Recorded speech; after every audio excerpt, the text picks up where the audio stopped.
Padahal banyak orang yang bisa punya kekayaan dan dia itu bukan orang-orang Islam atau dia itu tidak sebesar iman saya. Karena kita pikir seperti itu.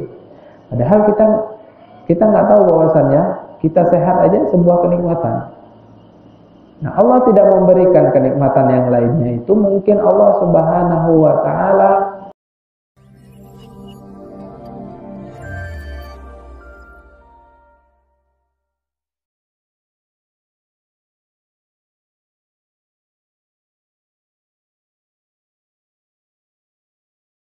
wa hadaiqa ghulba. Ayat ke-30. Dan kebun-kebun yang rindang. Hadaik di sini artinya kebun-kebun. Wa fakihatan wa abba. Ayat ke-31. Dan buah-buahan serta rerumputan. Semuanya itu mata'al lakum wa li'an'amikum. Semuanya yang sudah dijelaskan di ayat sebelumnya adalah agar kamu tidak lupa dan tidak kufur. Karena apa? Ayat ke-32 ini menjelaskan bahwa semuanya itu untuk kesenanganmu, untuk kamu dan untuk hewan-hewan ternakmu. Supaya apa? Supaya kamu itu tidak kufur, tidak lupa akan apa yang saya berikan, yang Allah berikan kepada kita manusia. Manusia biasanya saking seringnya Allah berikan nikmat, maka seakan-akan itu adalah kewajiban Allah kepada kita memberikan sebuah nikmat. Padahal itu adalah karunia Allah Subhanahu wa taala yang Allah berikan kepada kita. Kita tidak boleh lupa. Nah, ketika kita lupa akan diberikan nikmat tersebut, maka akan Allah tarik. Sekali-kali akan Allah tarik biar kamu tahu bahwasanya itu adalah sebuah nikmat. Contoh misalkan kita lagi sehat, bisa akan melakukan kegiatan, bisa pergi ke sana kemari dan lain sebagainya. Kita nggak tahu bahwa sehat itu adalah sebuah kenikmatan. Karena keseringan Allah berikan kita sehat, maka kita lupa bahwasanya sehat itu adalah nikmat. Suatu ketika Allah Subhanahu wa taala memberikan sakit kepada kita. Teguran bahwasanya sehat itu adalah nikmat. Ketika sakit itu nggak enak. Gak ada yang enak ketika sakit. Maka teguran bahwasannya nikmat sehat itu adalah sebuah nikmat yang memang harus kamu syukuri. Kapan kamu tahu? Ketika sakit. Maka semua nikmat Allah yang Allah berikan kepada kita itu dengan cuma-cuma, kita sebagai hambanya itu sebenarnya harus lebih bersyukur, harus lebih peka, harus lebih bertakwa. Allah Subhanahu wa taala sudah memberikan kita sebegini banyak nikmat. Kenapa kita harus kufur kepadanya? Kadang kita berpikir Allah itu tega banget. Kok nggak dikasih saya kaya sekali-kali?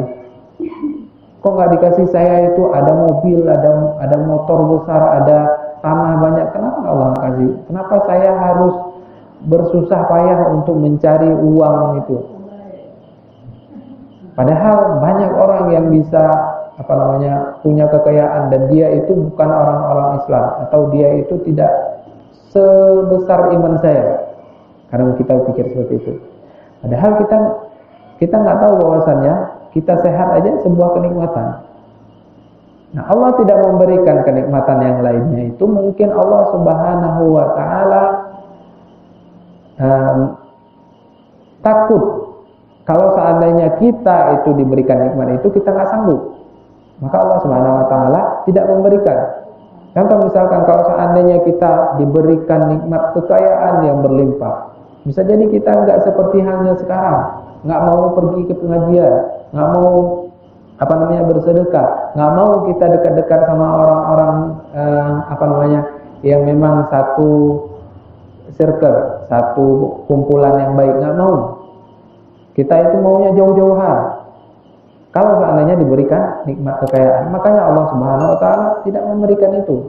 Jadi kita harus husnuzan juga. Atau Allah Subhanahu wa taala tidak memberikan nikmat tersebut karena mungkin Allah tangguhkan. Allah berikan nikmat itu nanti hari akhir nanti. Udah kamu di dunia capek-capek aja. Nanti di akhirat aja saya kasih. Sekalian saya kasihnya kekal nanti abadi. Jadi nggak perlu mikir-mikir seperti halnya sekarang itu kaya, setelah itu gimana caranya berfoya-foya dan lain sebagainya, nggak perlu. Karena di dunia ini hanya sebentar. Ya udah kamu capek-capek aja nggak apa-apa, cari yang halal nggak apa-apa, terus berusaha nggak apa-apa. Nanti saya kasih di akhirat aja. Nanti rasain aja di akhirat. Enak kok. Seperti itu. Seakan-akan Allah Subhanahu Wa Taala menegur kita. Jadi dengan adanya pengajian-pengajian seperti ini sebenarnya mestinya harus menambahkan keimanan dan ketakwaan kita kepada Allah Subhanahu Wa Taala, karena sebegini banyak nikmat Allah Subhanahu Wa Taala berikan, kadang kita lupa akan beribadah, lupa akan kewajiban, lupa ini, lupa itu, dan lupa sebagainya. Jangan salahkan karena manusia itu adalah ada sifat pelupa, tidak. Tapi juga salahkan kenapa kita harus lupa. Karena sebenarnya orang lain itu kadang nggak lupa dengan itu. Maka kenapa kita harus lupa? Ketika kita lupa, maka Allah Subhanahu Wa Taala juga ia berpikir berarti orang manusia ini atau hamba ini sering lupa. Makanya Allah Subhanahu Wa Taala juga menunda, apakah menunda kesuksesan atau menunda diberikannya kenikmatan yang lain atau lain sebagainya. Husnuzon kepada Allah Subhanahu Wa Taala itu juga penting. Ini saja mungkin kita sampai pada ayat ke-32 dari surat Abasa. Mudah-mudahan bermanfaat. Ada yang mau ditanyakan? Mungkin ada sedikit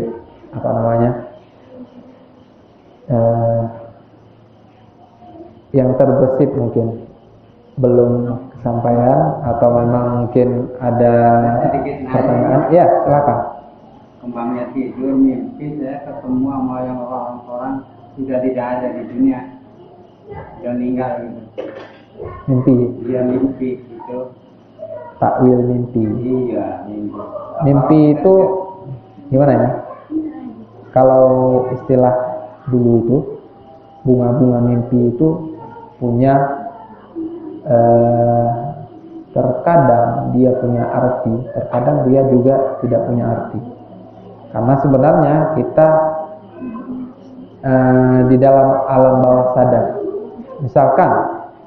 misalkan kita itu suka banget dengan seorang pemimpin kita itu, kita rindu banget pengen ketemu sama dia.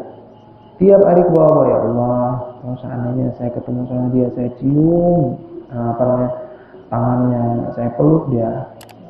Seperti itu terus.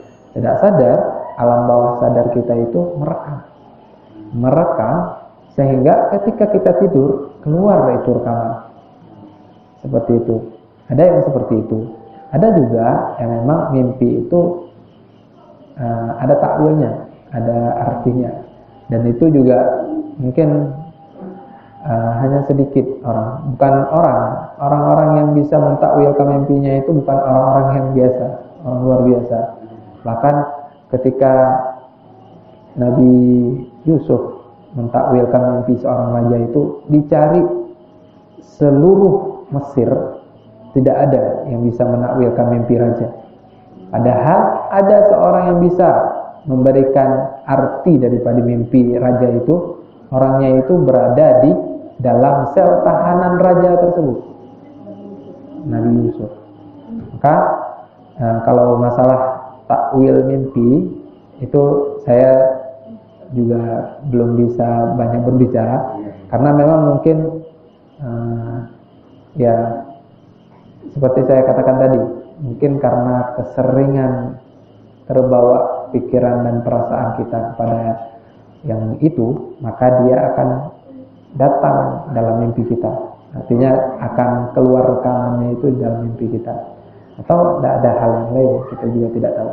Biasanya kalau ada hal yang lain itu adalah orang-orang yang memang bertakwa, benar-benar takwa. Kalau misalkan kita kadang sholatnya itu kadang lupa, kadang enggak, kadang juga puasanya itu bolong satu bolong enggak, Terus ada mimpi satu, seakan-akan kita seorang yang alim banget mau ditakwilkan ini. Enggak juga. Maka orang-orang yang punya mimpi yang bisa diartikan itu biasanya orang-orang yang betul-betul sholat, betul-betul ketakwaannya itu tinggi, itu baru bisa.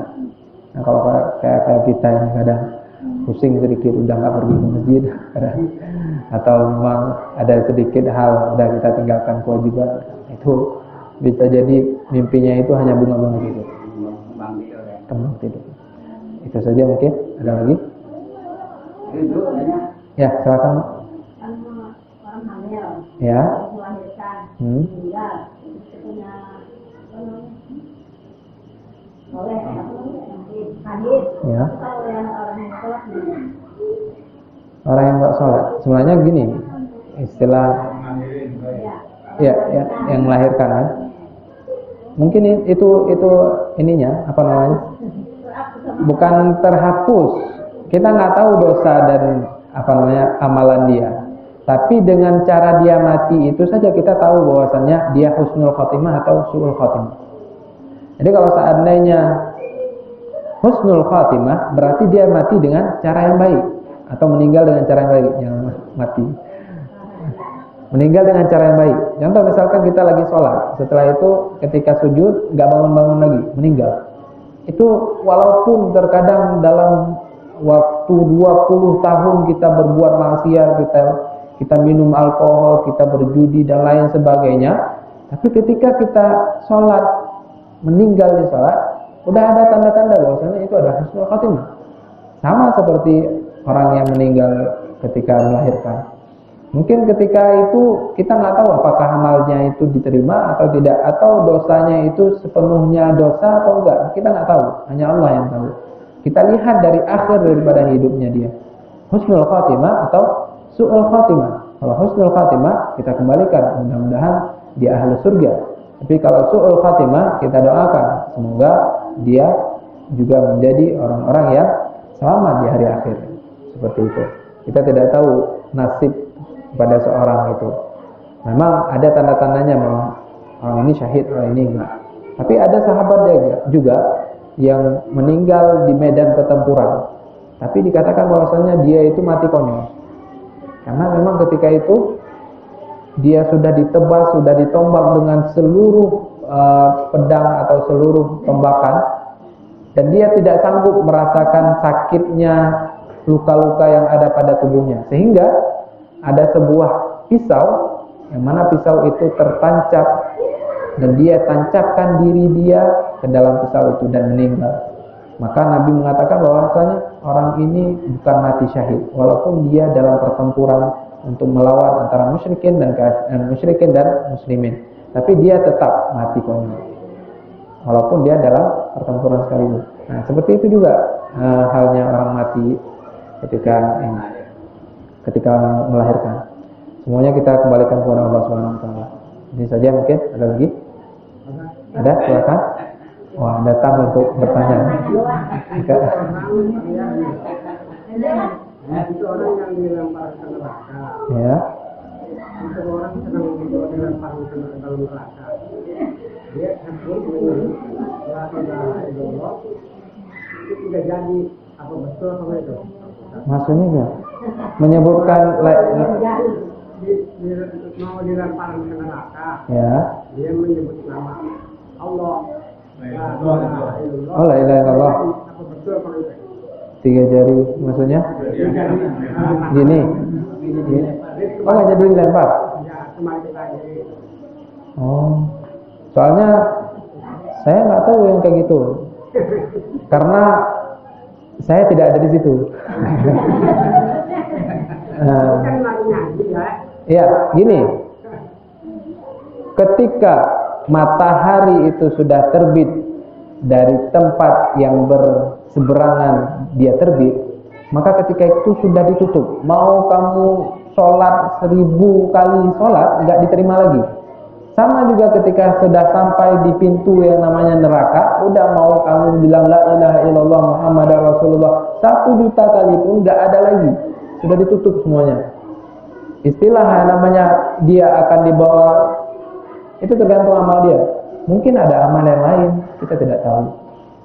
Nah, itu juga tidak bisa langsung serta-merta kamu bilang la ilaha illallah. Enggak, semua orang bilang la ilaha illallah ketika itu. Tapi semuanya sudah tidak diterima lagi. Ibaratnya itu seperti ujian. Kamu udah ujian itu tadi pagi, malam ini kamu kumpulin, gak diterima lagi sama orang, sama pengawas ujian. Karena apa? Waktunya sudah selesai. Sama juga dunia ini, ketika matahari terbit di arah yang berseberangan dari terbitnya dia biasanya, maka ketika itu sudah ditutup semua pintu-pintu taubat. Semuanya sudah selesai. Tinggal pengadilan Allah. Pengadilan Allah itu sebaik-baik pengadilan. Seperti itu.